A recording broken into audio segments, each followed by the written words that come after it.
बिस्मिल्लाहिर्रहमानिर्रहीम। अस्सलाम वालेकुम माय डियर स्टूडेंट्स, उम्मीद है कि आप सब ठीक होंगे। तो आज के लेक्चर में इंशाल्लाह हम एक नए टॉपिक पर डिस्कशन करेंगे जो कि इंतहाई इंपॉर्टेंट टॉपिक है। तो हमने S and P block elements का जो सीरीज़ है वो स्टार्ट किया है। S and P blocks elements पर मैंने डिटेल में आप लोगों को समझाया है कि S and P block elements का क्या मतलब है। फिर इसके बाद हमने ग्रुप वन एलिमेंट स्टार्ट किया था कि ग्रुप वन एलिमेंट्स का क्या मतलब है, इसमें कौन से एलिमेंट्स है और इसके ट्रेंड भी मैंने आप लोगों को पढ़ाए थे। तो इंशाल्लाह ये हमारा थर्ड लेक्चर है ग्रुप वन एलिमेंट्स पर। तो ये आज इंशाल्लाह हम डिस्कस करेंगे। तो आज के लेक्चर में इंशाल्लाह हम डिस्कस करेंगे trends and reactivity with water. इसका क्या मतलब ये है? इसका मतलब ये है कि हमारे पास ग्रुप वन एलिमेंट्स है। ये ग्रुप वन एलिमेंट जो है ये वाटर के साथ किस तरह रिएक्ट करते हैं, इसका वाटर के साथ रिएक्टिविटी क्या है, मतलब ये किस तरह वाटर के साथ रिएक्ट करता है। तो आज हम ये इंशाल्लाह डिस्कस करेंगे। तो आते हैं टॉपिक की तरफ, trends and reactivity with water. First point ये है कि जब हमारे पास ग्रुप वन एलिमेंट जो है वो वाटर के साथ रिएक्ट करते हैं, वाटर के साथ मिलते हैं, तो वो हमें देते हैं मेटल हाइड्रोक्साइड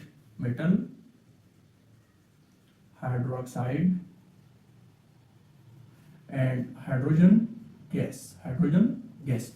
तो पहला पॉइंट ये है कि जब ग्रुप वन एलिमेंट्स हम वाटर के साथ रिएक्ट करेंगे तो वो हमें क्या देगा, मतलब प्रोडक्ट हमें क्या मिलेगा।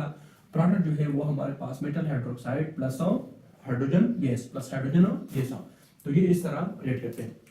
अब हम आते हैं कि लेट्स सपोज अब हम आते हैं टॉप टू बॉटम। जब हम ग्रुप वन एलिमेंट्स में ऊपर से नीचे की तरफ आएंगे तो रिएक्टिविटी का ऑर्डर क्या है। नॉर्मली जब हम ग्रुप वन एलिमेंट्स में टॉप टू बॉटम ऊपर से नीचे की तरफ आते हैं तो इन एलिमेंट्स के वाटर के साथ जो रिएक्टिविटी है वो इंक्रीज होती है। मतलब लेट्स सपोज ये है कि लिथियम के बाद दूसरा एलिमेंट, इसके बाद तीसरे एलिमेंट की जो वाटर के साथ रिएक्टिविटी है बनिस्बत सेकंड एलिमेंट के वो उसकी ज्यादा होती है। तो टॉप टू बॉटम जो है रिएक्टिविटी जो है वो इंक्रीज होती है। यहाँ पर एक एक्सेप्शन ये है कि लिथियम ये वाटर के साथ स्लो रिएक्ट करता है, वाटर के साथ रिएक्ट स्लोली। यहाँ पर एक एक्सेप्शन है, वो ये है lithium react with water slowly. ये लिथियम जो है ये वाटर के साथ स्लोली क्यों रिएक्ट करते हैं, बाकी अल्कली मेटल्स जो है वो वाटर के साथ इजीली रिएक्ट करते हैं, मतलब आसानी से रिएक्ट करते हैं, लेकिन यहाँ पर लिथियम जो है वो स्लो रिएक्ट करता है। इसकी दो रीजन है। लेट्स सपोज ये लिथियम है, लिथियम एलिमेंट जो है इसका साइज जो है, लिथियम एलिमेंट का साइज जो है वो स्मॉल होता है। जब एक एलिमेंट का साइज जो है स्मॉल होता है तो इसका मतलब ये है कि यहाँ पर इलेक्ट्रॉन जो है वो न्यूक्लियस के साथ करीब है, न्यूक्लियस और इलेक्ट्रॉन के साथ जो अट्रैक्शन है वो ज्यादा है। तो यहाँ पर इस इलेक्ट्रॉन को निकालना आपके लिए मुश्किल होता है, मतलब इस इलेक्ट्रॉन को निकालने के लिए आप लोगों को आयोनाइजेशन एनर्जी जो है वो ज्यादा देनी पड़ेगी। तो यहाँ पर लिथियम की आयोनाइजेशन एनर्जी जो है वो ज्यादा है, साइज इसका जो है वो स्मॉल है, आयोनाइजेशन एंथैल्पी उसकी क्या है, कम है। नंबर जो पॉइंट है वो ये कि लिथियम की रिडक्शन पोटेंशियल जो है वो कम होता है। रिडक्शन पोटेंशियल का मतलब ये है कि लेट्स सपोज ये एक लिथियम ये सॉल्यूशन फॉर्म में है, तो सॉल्यूशन फॉर्म में लिथियम का जो रिडक्शन पोटेंशियल है वो कम होता है। रिडक्शन पोटेंशियल का मतलब ये है गेन ऑफ इलेक्ट्रॉन, दूसरा है acceleration potential losing of electron, मतलब इलेक्ट्रॉन को लॉस करना। तो यहाँ पर लिथियम की जो रिडक्शन पोटेंशियल होता है सॉल्यूशन में वो क्यों कम होता है, क्योंकि इसकी हाइड्रेशन एनर्जी जो है वो हाई होते हैं due to its higher hydration energy. तो हम इसका जो मैकेनिज्म है वो डिस्कस करेंगे। लेट्स सपोज हमारे पास ये एक अल्कली मेटल है, जब अल्कली मेटल एक इलेक्ट्रॉन लूज करता है तो हमने पढ़ा है कि जो एटम इलेक्ट्रॉन लूज करेगा उस पर पॉजिटिव चार्ज जो है वो आएगा। तो ये पॉजिटिव चार्ज एक्वस फॉर्म में है। जब ये इलेक्ट्रॉन लूज करता है, जब आप इस मेटल को वाटर के साथ रिएक्ट करेंगे तो ये वाटर जो है ये वन इलेक्ट्रॉन गेन करेगा। जब वन इलेक्ट्रॉन गेन करे तो हमारे पास आएगा H2 and OH hydroxide ion. तो नेट रिएक्शन जो हमारे पास मिलने वाला है वो ये है कि ये वन इलेक्ट्रॉन और ये वन इलेक्ट्रॉन ये कैंसिल कर देगा। यहाँ पर हमारे पास मेटल है और यहाँ पर H2O है, तो मेटल प्लस H2O, यहाँ पर मेटल जो है वो सॉलिड फॉर्म में है, H2O जो है वो लिक्विड फॉर्म में है। इसका मतलब जब मेटल अल्कली मेटल और वाटर जो है आपस में मिलते हैं तो वो हमें मेटल हाइड्रोक्साइड प्लस हाइड्रोजन वो देते हैं। तो यहाँ से जो मैंने पढ़ाया है आप लोगों को, यहाँ से हम इस चीज को कंसिडर कर सकते हैं कि हमारे पास ये जो फर्स्ट ग्रुप एलिमेंट्स है, group 1 elements, they are good reducing agent, they are good reducing agents. ये हमारे पास गुड रिड्यूसिंग एजेंट्स है। तो रिड्यूसिंग एजेंट का क्या मतलब है?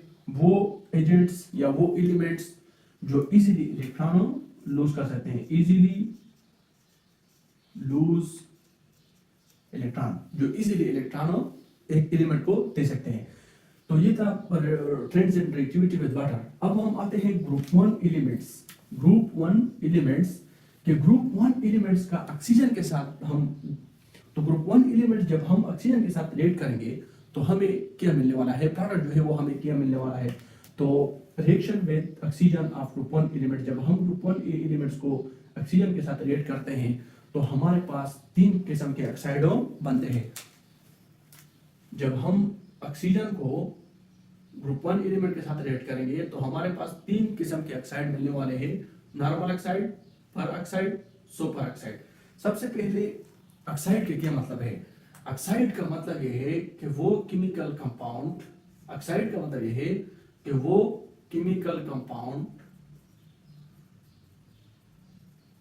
जिसमें ऑक्सीजन क्या हो, मौजूद हो, और ऑक्सीजन के अलावा अदर एलिमेंट्स भी क्या हो, मौजूद हो।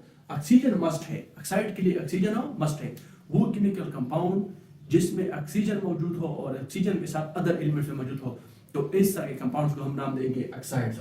जब हम ऑक्सीजन को ग्रुप 1 एलिमेंट के साथ रिएक्ट करेंगे तो हमें नॉर्मल ऑक्साइड मिलने वाला है, पर ऑक्साइड मिलने वाला है, सुपर ऑक्साइड मिलने वाला है। तो इसका मतलब है कि कब हमें नॉर्मल ऑक्साइड मिलेगा, कब हमें सुपर ऑक्साइड मिलेगा, कब जो है वो हमें पर ऑक्साइड मिलने वाला है।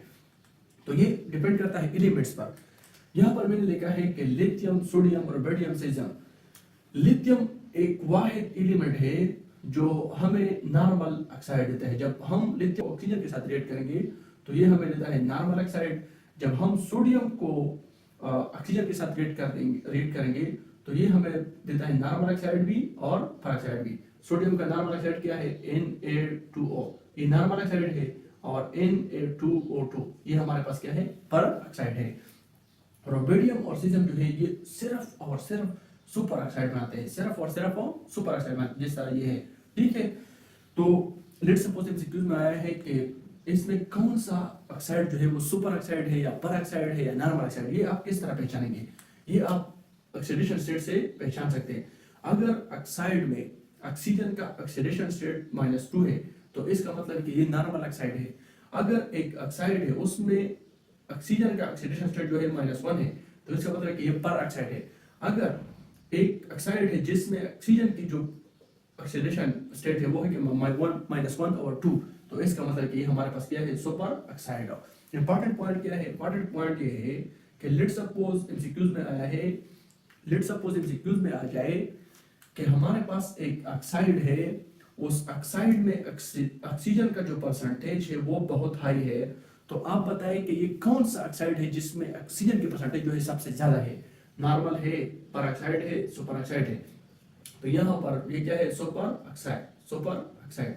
तो मेरा कहने का मतलब ये है कि वो ऑक्साइड जिसमें ऑक्सीजन की मिकदार क्या हो, ज्यादा हो, तो इसको हम नाम देंगे सुपर ऑक्साइड, सुपर ऑक्साइड।